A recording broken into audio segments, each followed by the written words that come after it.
Hi, I'm John Hersker, and welcome to another edition of Flashback Cinema. Today we present an animated adventure about a boy with a very unusual friend. From 1999, it's The Iron Giant. British poet Ted Hughes wrote the children's book The Iron Man, which was published in the United Kingdom in 1968. The book is essentially a science fiction novel about a giant metal man who is befriended by a young boy. Now, the Iron Man in Ted Hughes' story has nothing to do with the Marvel Comics character Iron Man, and when it came time to publish the book in North America, the title was changed to The Iron Giant to avoid confusion.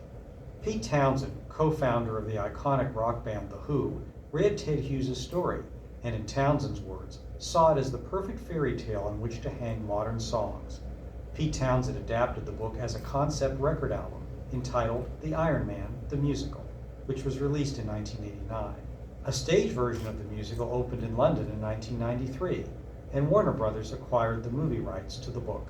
The movie The Iron Giant became the first feature film directed by Brad Bird. Today we know Brad Bird as the Academy Award-winning director of such animated hits as The Incredibles and Ratatouille. In the 1990s, however, he was primarily a television animator who had worked on the series The Simpsons and King of the Hill. Brad Bird was intrigued by the idea of a friendship between a young boy and a robot, and collaborated with screenwriter Tim McCandless on a script which contained some changes from the book.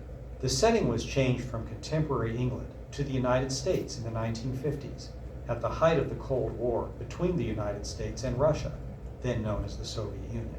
The main character in their story is a 9-year-old boy named Hogarth, who makes an amazing discovery when a 50-foot-tall robot drops from the sky. The 1950s were the first decade of space exploration, so outer space was very much on the mind of everybody, especially curious boys like Hogarth. The 1950s were also a time of great international tension. The Soviet Union was aggressively trying to expand its communist system and posed a threat to the free world, led by the United States. The fact that the Soviet Union, like the United States, possessed nuclear weapons only increased anxiety about the consequences of a potential military conflict.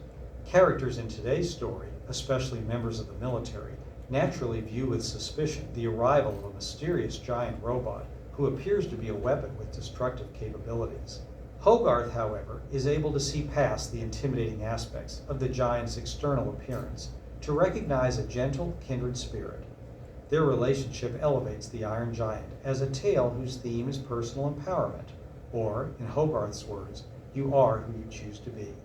The Iron Giant opened in late summer of 1999 and failed to generate much heat at the box office. Brad Bird has attributed the disappointing performance to the film being rushed into theaters shortly after a well-received test screening. There was no time to create the kind of long-range marketing plan, including merchandising tie-ins, that typically accompany the release of animated films.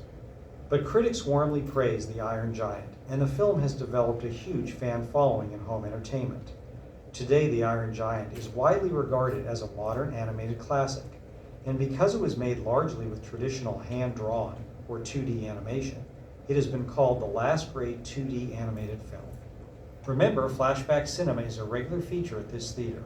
We screen a different classic movie each week. For more information, go to this theater's website and follow Flashback Cinema on Facebook. To make suggestions for upcoming movies, go to flashbackcinema.net. Next week we present Bring It On. Kirsten Dunst and Gabrielle Union star in the teen comedy about the cutthroat world of competitive cheerleading. And the following week we present Smokey and the Bandit, the hit comedy starring Burt Reynolds, Sally Field, and Jackie Gleason that was the second highest grossing film of 1977. Behind only Star Wars. And now, containing footage not included in its initial theatrical release, here's The Iron Giant.